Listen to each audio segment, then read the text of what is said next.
Top quality और consistent performance के लिए सिर्फ सिल्वर पंप नाम याद रखना।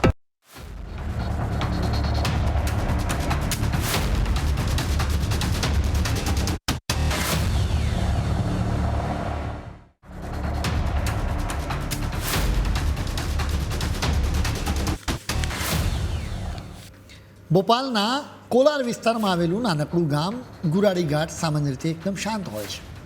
જોકે અત્યારે આખો દેશ અહીંના જમીનના સોદાના જોઈને ચોંકી ગયો છે, જેને લઈને ખૂબ હોબાળો પણ મચ્યો છે.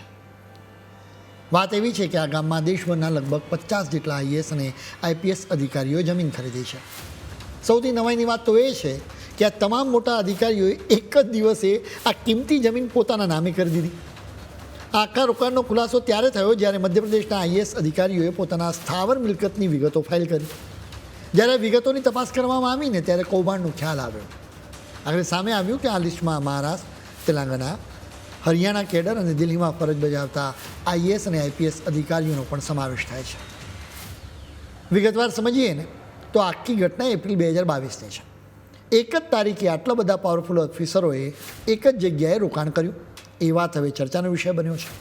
જ્યારે આ જમીન ખરીદવામાં આવી ત્યારે સાવ સામાન્ય ખેતીલાયક જગ્યા હતી. આશ્ચર્યની વાત તો જુઓ કે આટલા બધા મોટા અધિકારીઓએ જમીન ખરીદી એના બરાબર 16 મહિના પછી જ આ વિસ્તારમાં 3200 કરોડ રૂપિયાનો જંગી વેસ્ટર્ન બાયપાસ મંજૂર થઈ ગયો. જેવી આ જાહેરાત થઈ કે તરત જ જમીનોના ભાવમાં મોટો ઉછાળો આવ્યો. પણ પિક્ચર હજી બાકી છે. બાયપાસ મંજૂર થયાના માત્ર 10 મહિનાની અંદર જ આ જમીનનો હેતુ બદલી પણ નાખવામાં આવ્યો. એટલે કે જમીન માત્ર ખેતી માટે હતી તેને રાતોરાત રહેણાંક હેતુ માટે ફેરવી દેવામાં આવી. આખું પ્લાનિંગ એટલું જબરજસ્ત હતું કે બાયપાસ આવવાના સમાચાર બહાર આવે એ પહેલાં જ સસ્તા ભાવે જમીનો મેળવી લેવામાં આવી. એટલે કે એક જ ઝાટકે આ જમીનોની કિંમત કરોડોમાં પહોંચાડી દેવામાં આવી. જે જમીન સામાન્ય ભાવે લેવાઈ હતી એનો ભાવ જોતજોતામાં 11 ગણો વધી ગયો. અત્યાર સુધી આ પ્રોજેક્ટ માટે કોઈ સોસાયટી રજિસ્ટર થઈ નથી, પરંતુ નિયમ એવો છે કે જો ત્યાં રહેણાંક પ્રોજેક્ટ શરૂ કરવો હોય તો જમીન સોસાયટીના નામે કરવી પડે અથવા તો પ્લોટ પાડીને વહેંચવા પડે. હવે આખા ખેલમાં આ 50 અધિકારીઓએ કેટલો ફાયદો મેળવ્યો એ પણ જોવો જોઈએ. 4 એપ્રિલ 2022ના દિવસે 2023 હેક્ટર ખેતીની જમીન માટે એકસાથે દસ્તાવેજોની નોંધણી કરવામાં આવી.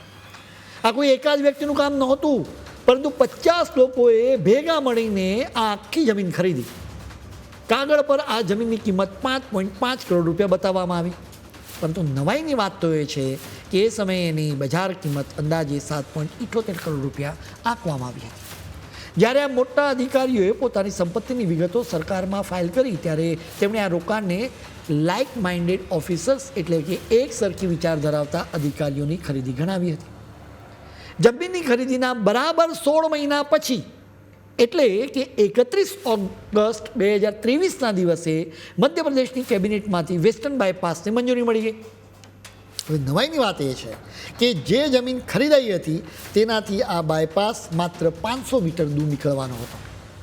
બાયપાસ મંજૂર થયાના માત્ર 10 મહિના પછી એટલે કે જૂન 2024માં જમીનનો હેતુ આખો બદલાઈ ગયો, જેની સાથે જ જમીનનો ભાવ વધી ગયો.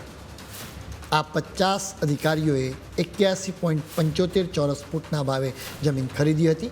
જો કે જૂન 2024માં એનો ભાવ વધીને 557 રૂપિયા પ્રતિ ચોરસ ફૂટ પહોંચી ગયો.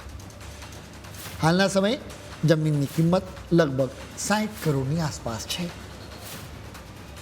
દેશભરના આઈએએસ અને આઈપીએસ અધિકારીઓ માટે વહીવટમાં સંકલન હોય એની અપેક્ષા રાખી શકાય, પરંતુ કૌભાંડમાં આ પ્રકારનું સંકલન બિલકુલ મંજૂર નથી. આવા અધિકારીઓ વિરુદ્ધ એક્શન લેવાવી જોઈએ.